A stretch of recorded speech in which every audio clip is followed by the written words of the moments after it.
Et encore une fois, Donald Trump ne croit pas que l'Ukraine ait attaqué la résidence de Poutine. Il l'a déclaré lors d'un échange avec des journalistes.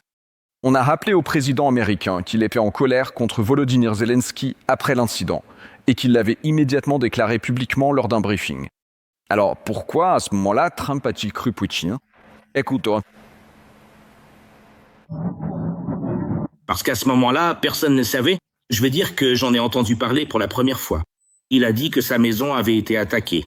Maintenant, quand on a pu vérifier, nous ne croyons pas que cela se soit produit. Et c'est la première chose que nous en avons entendue. Nous sommes en ligne avec Igor Popov, expert du centre Ukrainini. Monsieur Igor, le vous animant? Bonjour. Monsieur Igor, eh bien, analysons la situation. Maintenant, cette déclaration de Donald Trump, qui, il faut le rappeler, a une fois de plus changé d'avis de façon assez brusque et soudaine concernant ce que lui dit le Kremlin, et sur la façon dont les choses se passent réellement. De signaux indiquent que les services de renseignement américains n'ont vu aucune preuve d'une attaque fictive de la part de l'Ukraine. Concernant la résidence de Valdai, des signaux à ce sujet étaient déjà apparus auparavant.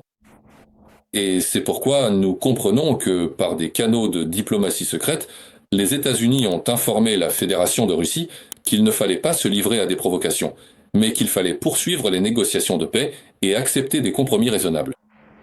Et maintenant, la déclaration personnelle de Donald Trump le confirme. Autrement dit, le renseignement fonctionne, la diplomatie fonctionne. Monsieur Igor, selon vous, ou d'après vos propres observations, est-ce que, selon votre avis personnel, Donald Trump fait-il entièrement confiance à ses propres services de renseignement? Ou bien garde-t-il une certaine réserve à leur égard? Aux États-Unis, il y a une vingtaine d'organismes de renseignement. Un système de contrepoids et de canaux parallèles d'information a été mis en place. C'est pourquoi même le renseignement technique ainsi que le renseignement satellitaire fonctionnent en parallèle. De cette façon, la direction politique peut alors vérifier attentivement et soigneusement l'ordonnée respective. Parce qu'à chaque changement de pouvoir politique, il y a périodiquement des scandales. Et la direction du FBI ainsi que celle des organismes de renseignement essaie parfois d'utiliser des informations secrètes à des fins politiques. Et après cela, il y a des démissions retentissantes, des scandales. C'est pourquoi il faut tenir compte de ce facteur. Mais dans ce cas précis, aucun service de renseignement, aucun satellite n'a vu d'attaque venant de l'Ukraine. Sur cette résidence en particulier. En plus, il n'y a même pas d'intérêt technique, c'est vrai. Aucun objectif particulier, parce que ce qu'on raconte, d'après les informations, il y aurait là-bas 14 systèmes Pantsir et un S-400. Autrement dit, percer cette défense est assez difficile, et lancer des drones coûteux sur un site aussi bien protégé n'a pas vraiment de sens.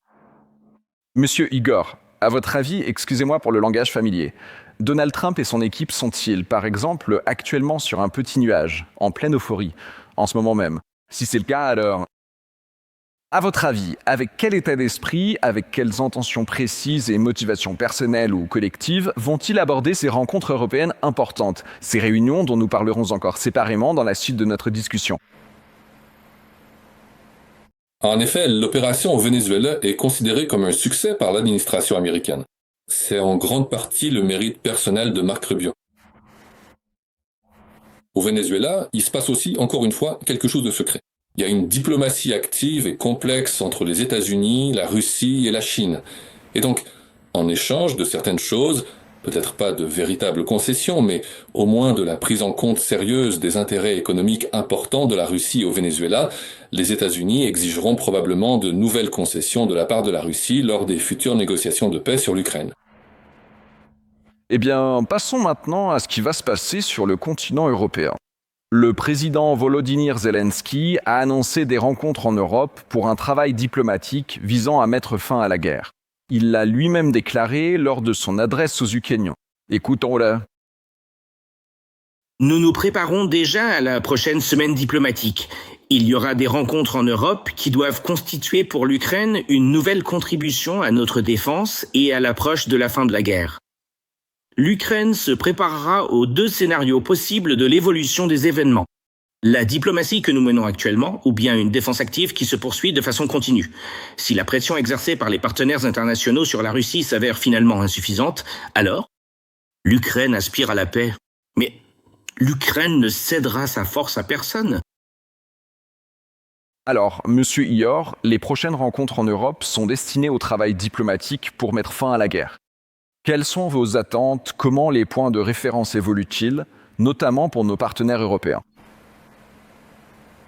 Aujourd'hui, une réunion des chefs d'état-major a été officiellement annoncée. Par exemple, à ce sujet, ils devaient convenir de la composante militaire des garanties de sécurité.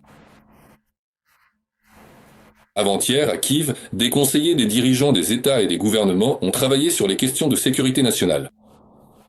Là-bas, d'un côté, il y avait de bonnes nouvelles concernant le volet économique, c'est-à-dire la création du soi-disant Prosperity Framework.